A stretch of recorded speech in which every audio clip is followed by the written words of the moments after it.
Sometimes we keep aquariums that have certain fish in there that are a little bit more aggressive than other fish. And oftentimes when that happens, we'll have a fish that gets beat up or even worse. Today, I'm going to give you a very simple and easy DIY trick on how to save your fish in your aquariums.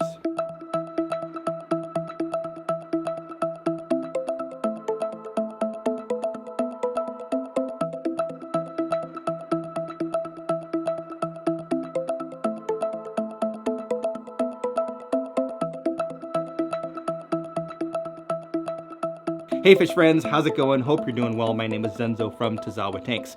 Now, if you're like me and you keep aquariums with certain fish in there that are mean, they're bullies, they beat up the other fish, you're gonna wanna watch this. Now, this is a trick that I actually saw Steve Poland do a few years ago, and I adopted this method, but then kind of tweaked it a little bit to make it fit my own application and kind of hot rodded it using some different materials. So it's very simple. Basically what we wanna do is we wanna create a situation in our aquariums where fish have a place to hide, get a reprieve from, escape some of the other more aggressive fish in your aquarium. Now, yes, there are things like rehoming that aggressive fish or just changing the whole setup of your aquarium so that you don't have that issue. But sometimes it's very, very difficult to avoid, especially in keeping certain species like African cichlids as an example. Now, you might notice in your aquarium, if you have an issue with a bully, that you'll see a fish that's kind of hiding up in the corner of an aquarium, usually in the back corner or behind a filter or something like that. They're usually trying to get away or make themselves inconspicuous and hide. Usually when it comes to aggression, fish are protecting mostly the bottom part of the tank because they're wanting to kind of create their own little area to protect for breeding as an example, which happens oftentimes with cichlids. So they're usually in that lower part of the tank that they're trying to protect and keep other fish away from. That's why the fish that's getting picked on usually will hide in an upper corner of an aquarium towards the back. Now this method that I'm going to show you is taking that into account as far as allowing the fish to still go to their natural hiding space in the back, but giving them some additional protection and cover. Now as far as materials, it's very, very minimal as far as what you're going to need. You're going to need some suction cups, and you're going to need some type of floating pipe that will that's plastic, that's large enough for your fish to go into. So what I like to use is called ABS pipe. It's similar to PVC as far as how it looks. You can find it at in any hardware store in their plumbing section probably, but it's an ABS. It's a lighter density plastic similar to PVC, and the longer tubes of the ABS will float. So not the joints, not the sections that are pre-molded that they fit together in, those actually sink, but the actual pipe itself. So it comes in various lengths, so you'll just have to cut it yourself or whatever to whatever size you need. And they come in different diameters. So this is a 2-inch diameter as an example. So this would be large enough like for most African cichlids, peacocks, and Buna, things like that. If you do have larger fish, you could either get a larger ABS pipe, but something else that you could use is a drainage pipe. So this is like a corrugated drainage pipe. This is a 4-inch pipe, so much larger. So obviously a much larger fish could go into this kind of pipe.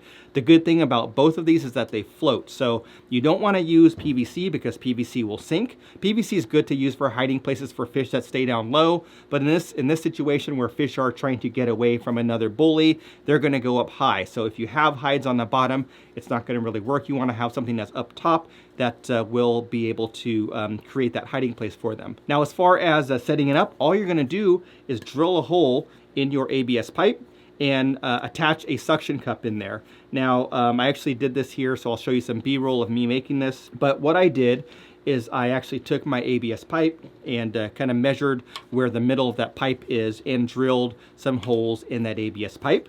What you want to do is you want to make sure that the drill bit that you're using is a little bit smaller than the diameter of the mushroom tip part of the suction cup. That way when it sticks in all the way, it won't pop back out. If you do have a different kind of suction cup or something that's not quite tight fitting, you can put some super glue in there, and that's not a problem. Just let it dry and cure before you put it in the aquarium, and it will hold the same.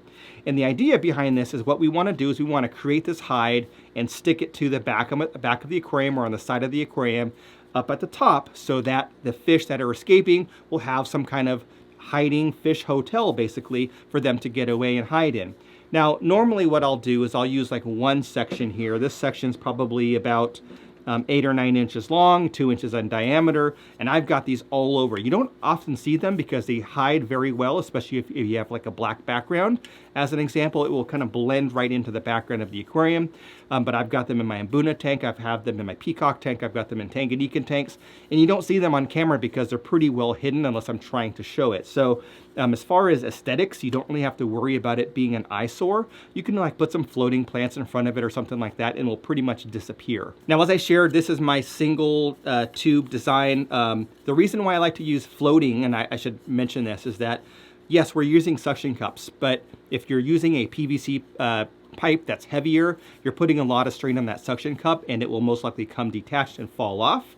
And if it's floating, it's putting very little pressure on that suction cup. So it's still going to stay floating regardless of whether that suction cup is holding it there or not. That suction cup is just there to hold it against the side of the glass or the acrylic so that it doesn't float away into other parts of the aquarium. So that's why I like to use the ABS floating stuff.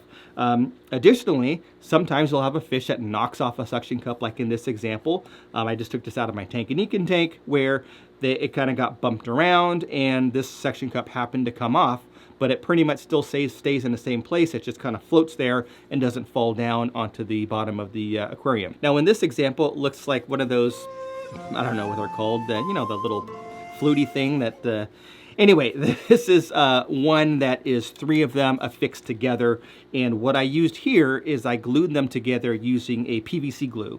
So like what you would use when you're fitting different parts of PVC together. It basically kind of melts the plastic and then it kind of bonds it together. So you could use some other glues. You could use like some gel super glue or something, same kind of thing. But this is the same idea. It's just triple the amount of space versus 1. So here I could like stick this on the back of the aquarium, and there theoretically could be 3 different fish that are hiding in those different holes. Now, yes, if you do have fish that are getting beat up all the time, you're going to want to address that kind of long term and, you know, figure out what the situation is and try to get some balance in your aquarium as far as aggression is concerned. But it is still nice to have these available for fish to kind of get away from and hide every once in a while. So even though I have them in my aquarium, they're not inhabited all the time.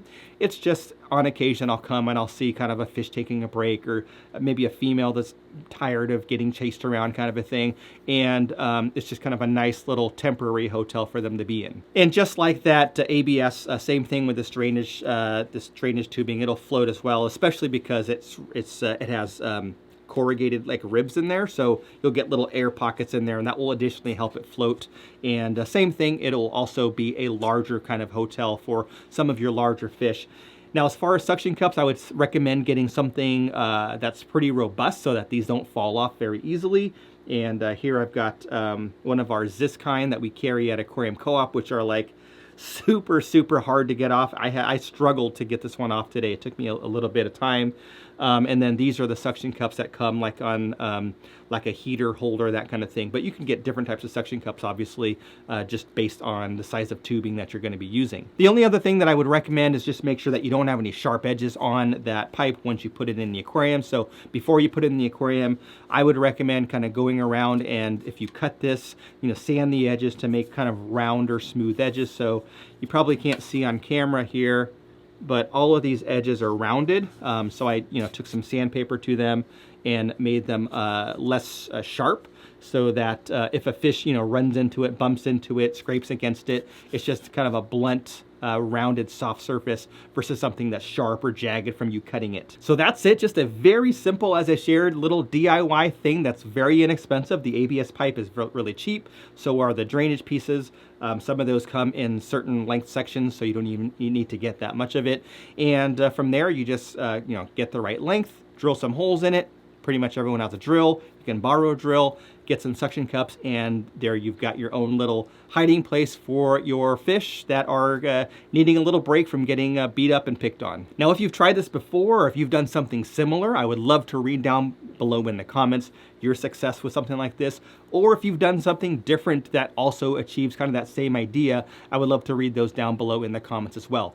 As always, please do like this video. It really does help my channel. And if you have not done so already, and if you find this video and other of my videos helpful, please do consider subscribing to my channel. That's all I had for now. Thanks for watching. We'll catch you on the next one.